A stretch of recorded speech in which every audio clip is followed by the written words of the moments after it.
So when I was about 11 years old, my parents were going to this church of about 100 people, and they could tell I was starting to get bored with church. So my dad decided to take me one night to the men's business meeting. I guess he thought that if I could see how the sausage got made, I'd get more interested in church. And he was right. Because at one point, Dad stood up in the meeting and mentioned a certain widow that he said that church resources should go to help. He did not know that certain people in the church did not like this widow. And the conversation escalated till at the end of it, one guy was yelling at my dad about how he used to be a Golden Glove champion. And he said, "I could beat your hide back then, and I bet I still can now."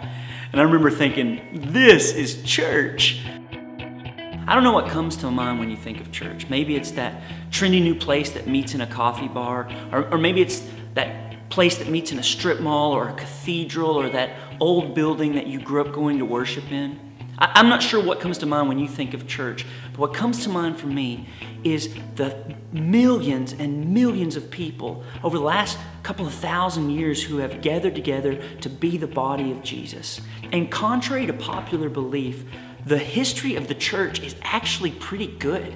Everything from what you think of when you think of human rights to starting orphanages and libraries and universities and hospitals.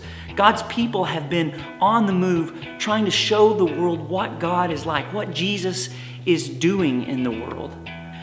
For a lot of us who've grown up in a religious tradition or a house that went to church, when we think of religion, we think of people who argue over the most petty things. I've seen people argue about whether or not we can have food in the church building, what kind of pews we should have, whether or not we should have drums in church. And one of the things I've noticed is that the religious people who fight tend to do it because they don't realize they're already in one.